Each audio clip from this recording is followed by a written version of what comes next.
Praise the Lord. प्रभु के नाम की महिमा हो। कैसे हैं आप सब? मैं विश्वास करता हूं कि आप सब सही हैं, प्रभु की दया में हैं, प्रभु के अनुग्रह में हैं। और मैं अनुग्रहकारी परमेश्वर का बहुत बहुत धन्यवाद करता हूं कि उसने हमें यानी मुझे और आपको, हम सबको सुरक्षित रखा, अब तक सुरक्षित रखा। बचाने वाला परमेश्वर, अद्भुत परमेश्वर वही है। हालेलुया। आप लगातार हमारे हर संदेश को सुनते हैं और आपके कमेंट्स लगातार मुझ तक पहुंचते हैं। आप बताते हैं कि आपको अच्छा लग रहा है। आज की एक शिक्षा मैं आपके पास लेकर आया हूं और आप जरूर बड़े ध्यानपूर्वक इसे सुनिए और ये आपके जीवन में बहुत आशीष का कारण होगी। यह है कि नई वाचा को हमें पहचानना बेहद जरूरी है।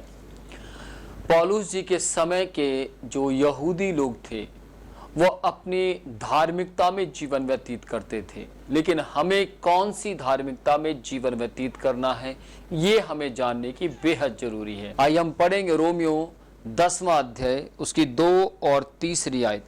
उसमें यूँ लिखा है, क्योंकि मैं उनकी गवाही देता हूँ कि उनको परमेश्वर के लिए धुन रहती है, परंतु बुद्धिमानी के साथ नहीं, क्योंकि वे परमेश्वर की धार्मिकता से अनजान होकर और अपनी धार्मिकता स्थापन करने का यत्न करने के परमेश्वर के धार्मिकता के अधीन ना हुए। अपनी धार्मिकता का यत्न करते रहे परंतु परमेश्वर की धार्मिकता में वो अधीन नहीं हुए। कौन है वो लोग? पौलुस प्रेरित के समय के यहूदी लोग परमेश्वर के लिए जोश से भरे हुए थे, परंतु वे अपनी धार्मिकता में जीवन व्यतीत करते थे, ना कि परमेश्वर की धार्मिकता में। उस समय के जो यहूदी लोग थे, पौलुस जी के समय के जो यहूदी लोग थे जिनको पौलुस जी प्रीच करते थे, पौलुस जी ने जिन्हें मसीह के संदेश के विषय में प्रचार किया, नई वाचा के विषय में प्रचार किया, वे लोग जोश से जरूर भरे हुए थे, लेकिन वे अपनी ही धार्मिकता को पूरा करने के लिए अपने तरीके की धार्मिकता में वो जीवन व्यतीत किया करते थे।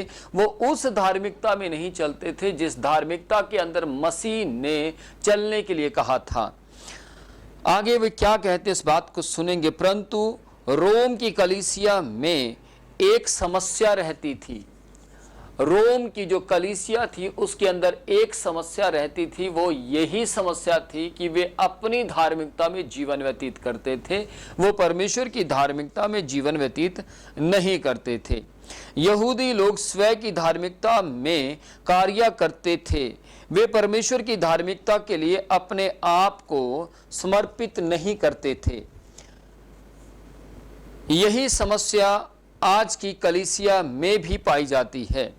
कुछ मसीह लोग आज इस तरह का व्यवहार करते हैं जो परमेश्वर की धार्मिकता में जीवन व्यतीत करने के लिए अपना समर्पण नहीं करते हैं। आज भी बहुत से मसीही लोग उस तरीके की धार्मिकता में जीवन व्यतीत नहीं करते जो कि धार्मिकता परमेश्वर प्रभु यीशु मसीह ने हमारे जीवन के अंदर कार्य करने के लिए ठहराई है, परंतु वे अपनी ही धार्मिकता में, अपने तरीके की धार्मिकता में या अपने तरीके से मसीहत में चलना चाहते हैं।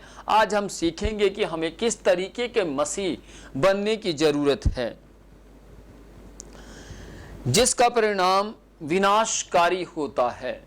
यदि हम अपने ही तरीके से धार्मिकता में जीवन जिएंगे तो उसका जो परिणाम है वो सिर्फ विनाशकारी होगा, सिर्फ नुकसानदायक होगा। ऐसे बहुत से मसीह लोग हैं जो दंड और अपराध और दोष की भावना में जीवन व्यतीत कर रहे हैं। ऐसे भी मसीह लोग हैं जो बीमार हैं और गरीबी में जीवन व्यतीत कर रहे हैं। उसका कारण सिर्फ यही है कि मसीह की धार्मिकता के मुताबिक जीवन ना जीकर अपने इच्छा के मुताबिक, अपनी मर्जी के मुताबिक धार्मिकता जीवन जीने से वे आज गरीब हैं, दुख में है, अपराध में है और दंड के, श्राप के जीवन में जीवन जी रहे हैं। हमें ऐसा जीवन नहीं जीना है। और आज के समय में किस तरीके के मसीही लोग और भी ज़्यादा बढ़ते जा रहे हैं ऐसे मसीह प्रत्येक स्थान पर मिल जाएंगे जो विश्वास से गिर गए हैं, दूर हो गए हैं, विश्वास को त्याग चुके हैं, क्योंकि मसीह के लिए जीवन व्यतीत करना अति कठिन है। मसीह लोग मसीह में प्रभावशाली जीवन व्यतीत करने में असफल रहे हैं। यह तो परमेश्वर की सर्वोत्तम बातें नहीं हैं, तब ऐसा क्यों हो रहा है? जबकि यह सर्वोत्तम बातें परमेश्वर की नहीं हैं, तब भी ऐसा क्यों हो रहा है कि लोग अपनी ही इच्छा के मुताबिक जीवन जी रहे हैं, अपने विश्वास की गिरावट में बढ़ते जा रहे हैं, परंतु जबकि उन्हें विश्वास की, विकसित विश्वास की उन्माद में बढ़ना चाहिए। वे सही रीति से समझ नहीं पा रहे कि प्रभु यीशु ने अपनी मृत्यु, गाड़े जाने, पुनरुत्थान के द्वारा उनके लिए क्या किया है। इस बात को आज के समय में मसीही लोगों को समझने की जरूरत है। वे यह नहीं समझ पाते कि उसने सब कुछ पूर्ण किया है और अब वे ऐसा कुछ भी नहीं कर सकते जिसके द्वारा प्रभु यीशु ने जो कुछ किया है उसमें कुछ और सुधार हो सके। यदि आप एक ऐसे मसीह हैं जिन्होंने सब व्यर्थ समझकर अपनी ही मर्जी के मुताबिक परमेश्वर के ऊपर सब कुछ छोड़ दिया कि परमेश्वर ही अब जो करेगा वो अच्छा करेगा, यदि आप परमेश्वर के वचन में पाई जाने वाली प्रतिज्ञा के अनुसार प्रभावशाली जीवन व्यतीत नहीं कर रहे हैं, तो इस यानी पवित्र शास्त्र के मुताबिक आपके और मेरा जीवन कभी भी सही कुंजी के मुताबिक, सही परमेश्वर के पवित्र शास्त्र के मुताबिक आपका और मेरा जीवन कभी भी बन नहीं पाएगा। और यदि आप मसीह के मुताबिक जीवन जीते हैं तो ही आप और मैं सही कुंजी को हासिल कर पाएंगे, तो ही आप और मैं सही परमेश्वर के अनुसार चल पाएंगे और सही परमेश्वर की आज्ञाओं के मुताबिक जीवन जी पाएंगे।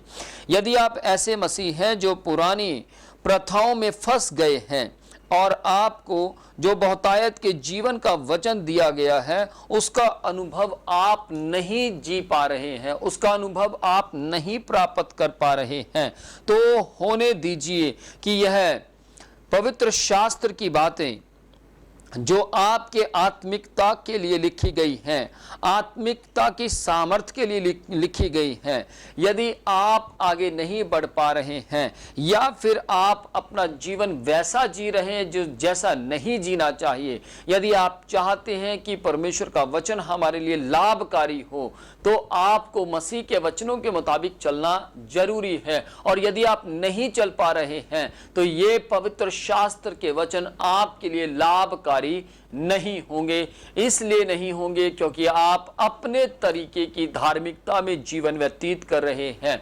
हमें वैसी धार्मिकता जीनी है जैसी प्रभु यीशु ने जीकर दिखाई, जैसी प्रभु यीशु ने धार्मिकता स्थापित कर कर दिखाई। इसलिए हमें आज की नई वाचा को समझना बेहद जरूरी है। हम अपनी इच्छाओं के मुताबिक, हम अपनी मर्जी के मुताबिक दिन व्यतीत ना करें, बल्कि हम परमेश्वर के पवित्र शास्त्र के मुताबिक, परमेश्वर के वचनों के मुताबिक अपना जीवन व्यतीत करें। तब देखिएगा आपका जीवन, आपके रोजाना के दिन, आपके रोज का समय आशीषित और आशीषित होता चला जाएगा। परमेश्वर हमारे जीवन के अंदर कुछ हटकर करना चाहते हैं क्योंकि वे अलौकिक परमेश्वर हैं। प्रभु के नाम की महिमा हो। आइए प्रार्थना करें। अनुग्रहकारी परमेश्वर, हम आपके नाम की महिमा करते हैं। जिस प्रकार का समय में पौलुस जी के समय में यहूदी लोग अपना जीवन व्यतीत करते थे, अपनी मर्जी की धार्मिकता के मुताबिक चलते थे, मैं प्रार्थना करता हूं स्वामी आज की कलीसियाओं में परमेश्वर ऐसी ही बातें पाई जाती हैं, लेकिन प्रार्थना करता हूं स्वामी प्रार्थना के प्रभाव से बहुत कुछ हो सकता है। इसलिए ये सारी बातें कलीसियाओं में से खत्म हो जाए, ये सारी बातें आज की ऑनलाइन कलीसियाओं में से भी खत्म हो जाए। मसीह यीशु के जीवित, पवित्र और अनोखे नाम में प्रभु, ये अपनी मर्जी के मुताबिक नहीं बल्कि ये आप आपकी मर्जी के मुताबिक, आपकी आज्ञा के मुताबिक अपना जीवन व्यतीत करने पाए। मसीह यीशु के नाम में आशीष मांगता हूं, प्रभु यीशु के जीवित नाम में, क्योंकि आप नहीं चाहते कि आपकी कलीसिया दुख में जीवन व्यतीत करे, अपराध में जीवन व्यतीत करे, श्राप में जीवन व्यतीत करे, या फिर ये लोग परमेश्वर आपके अनाज्ञाकारिता में जीवन व्यतीत करें, या फिर बीमारियों में जीवन व्यतीत करें।